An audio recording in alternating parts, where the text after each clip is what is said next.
If the list of EU rules could be put into one document today, it would take more than 2 men to carry it on. Such a document would reach as high as Nelson's column. Regulation is so vast and complex, even the EU is unable to tell us how many laws there are covering different areas of our lives. So we've used some helpful EU databases to make the best estimate we can. Here is regulated EU man waking from his regulated slumber to start his regulated day. You wouldn't think you'd need a law for pillow cases, but the EU has 5. But that's nothing. The pillow inside is subject to 109 different EU laws. As far as we can tell, there are only 11 EU laws pertaining to radio alarm clocks. There's around 400 governing the other stuff on Joe Citizen's bedside table.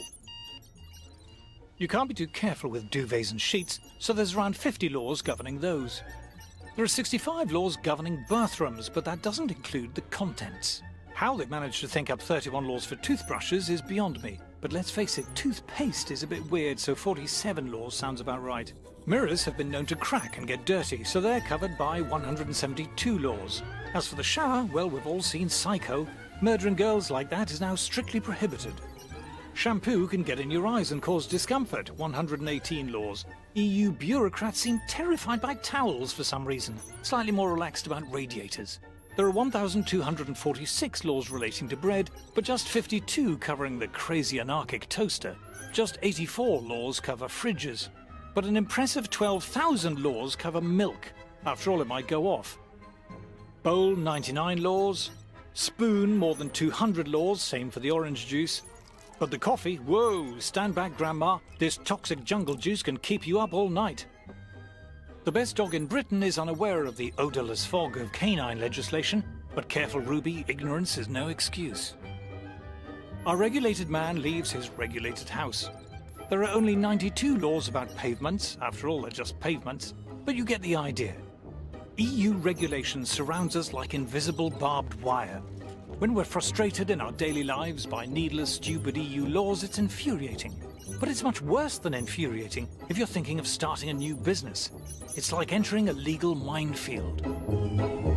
For small and medium-sized businesses and startups, it's perilous. Complying with regulation imposes huge costs, and falling foul of regulation can put you out of business. Big established firms don't mind regulation so much. For a start, it means less competition. Big corporate interests tend to love the EU. It suits their purposes perfectly. All the corporations love the European Union because what it does, it creates the regulations which destroy their smaller rivals. Big business loves regulation.